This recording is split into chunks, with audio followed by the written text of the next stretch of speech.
All right, now I have successfully copied and shrunk all of my exposures that I selected.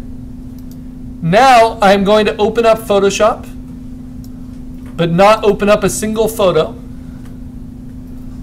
And I guess to make it easier, because I have a mess of photos here, I'm going to make a new folder and call it, see, mask shrunken photos or low-res photos. And then how can I organize all of these? Well, I can just click and drag them in. But that's not the only way you can access your desktop, because often your desktop will start stacking on top.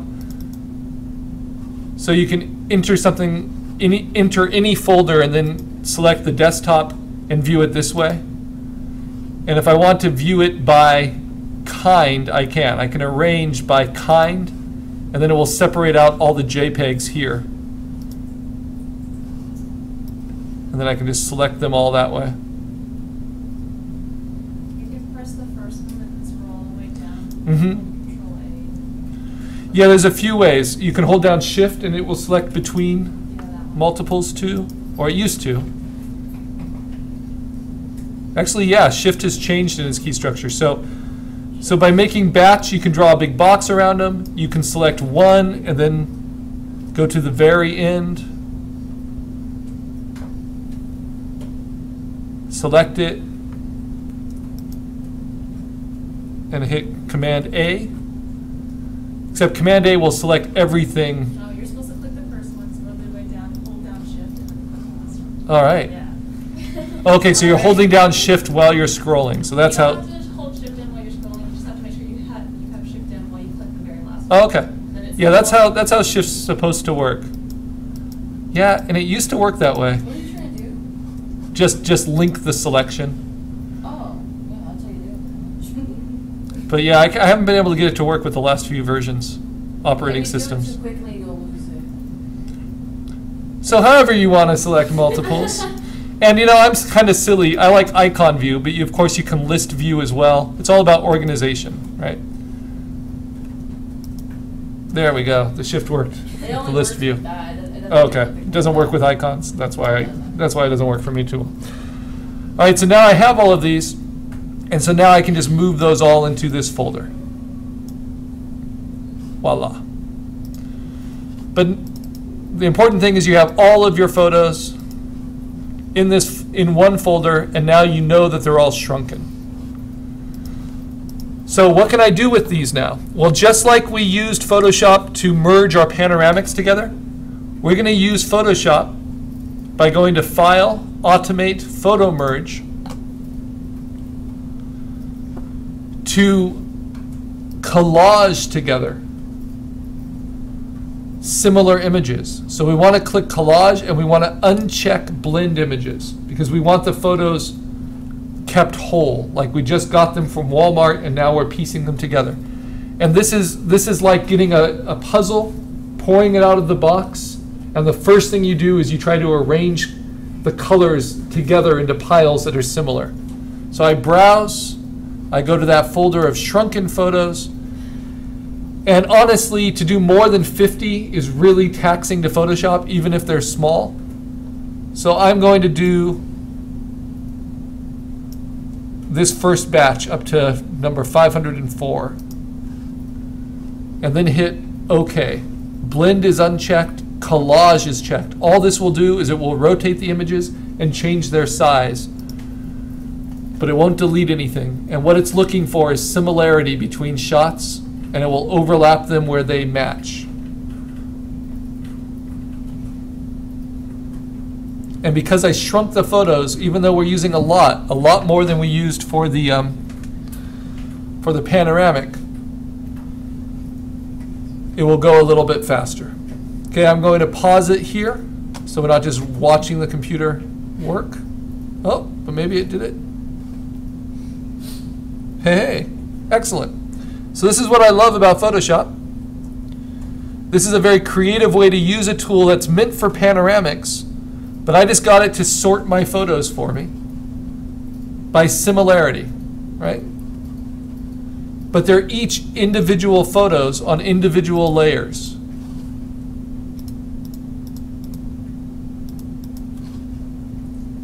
And because I varied my lighting and my zoom, I get some interesting variation.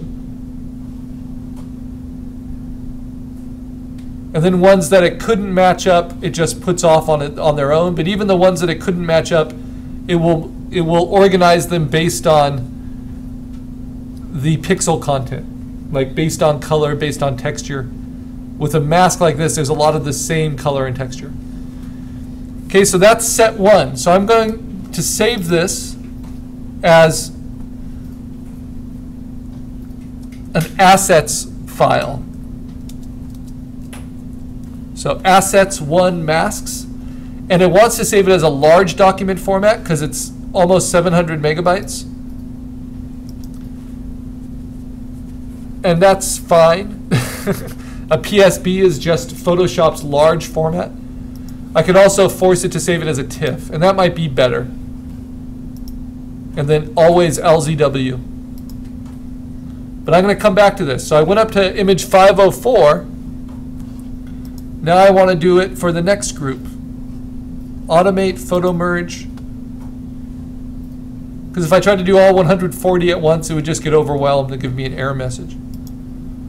Depends on how fast your processor is. Collage, uncheck blend images, browse. And now maybe I start with 504 and I go through 554 right there. My next batch. Then I say OK. And I'm going to close that one. There we go. And while it's working, you could even hide Photoshop so you don't have to see it working so hard. That's really best with slave labor. Okay, now I'll pause it while it's doing that. All right, so here is the second group. And I am looking for those sections that overlap. And sometimes it will shrink them somewhat to help them overlap, like it did here. Sometimes it will make them bigger, like it did here. And that's good. It gives us all this variety we can play with. So I'm going to call this my second batch of assets. And taking 140 photos is a little much. I don't need that many. But Godzilla hasn't even taken off his sunglasses yet, so. And I'll save it as a TIFF with LZW, because that's a lossless compression format, but it keeps its size a little bit smaller, a little bit more manageable. And now I'm going to do the rest in my last step. So I say, automate photo merge. Remember, we learned through repetition. Collage. Do not blend the images together. Otherwise, if you left it to blend, it would erase everything that doesn't match. And this is all about having those raw edges. Okay, and I went up to 554. So now I'm doing everything else up to 614.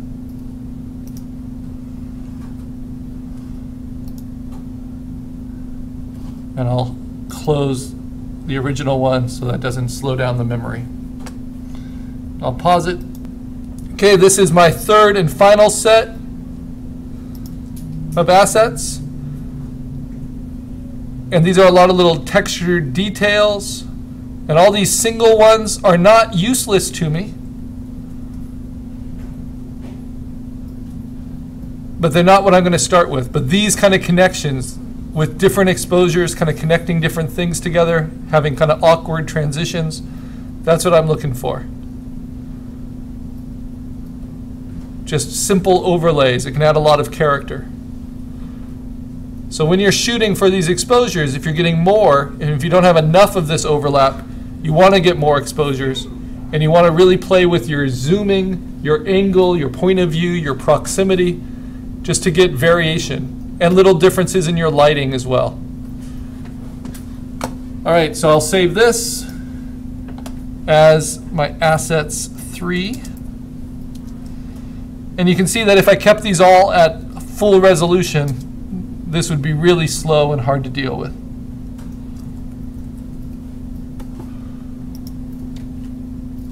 LZW. Okay, now I'm going to start with this one, but the next thing I do is I open up my sketch. Doesn't matter if it's a screen grab of a FaceTime photo of your sketch, or if you scanned it, or if you took a photo of it. Now we're going to control the format. Okay, so this is my sketch. First thing I'm going to do is crop around it. Remember I asked you to make the outline bold.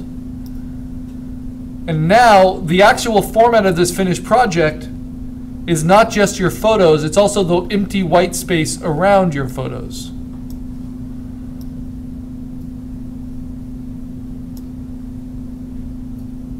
So I think this might be interesting. Have a little bit more space here than here, more space on the bottom than at the top.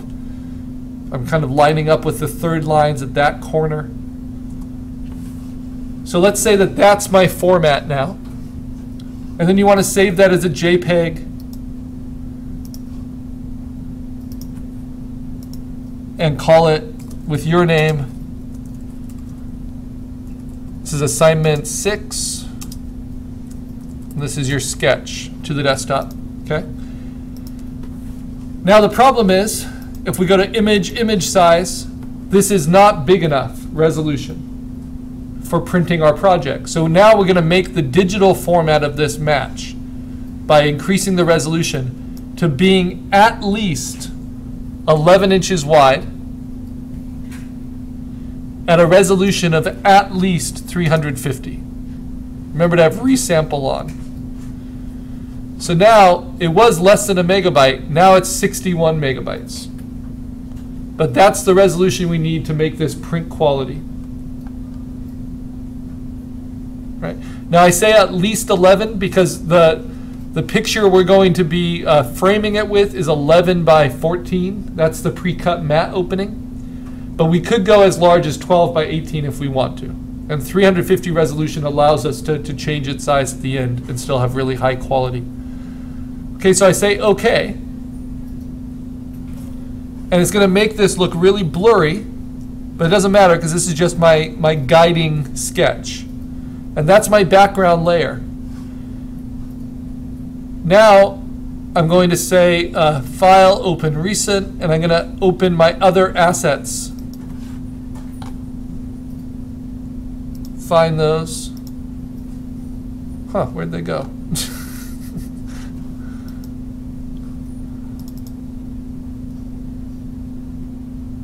There they are.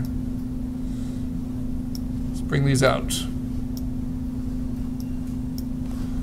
So I'm going to open up all my assets files, even though they're so big. I could do one at a time, but I think I can manage all three. Open them with Photoshop, along with my sketch that is now made to be full resolution. So I have assets 1, assets 2, assets 3, and my sketch. Then to see them all individually, I'm going to say Window, Arrange, Float All in Windows. I'm going to put my sketch over here, and then I'm going to take my assets,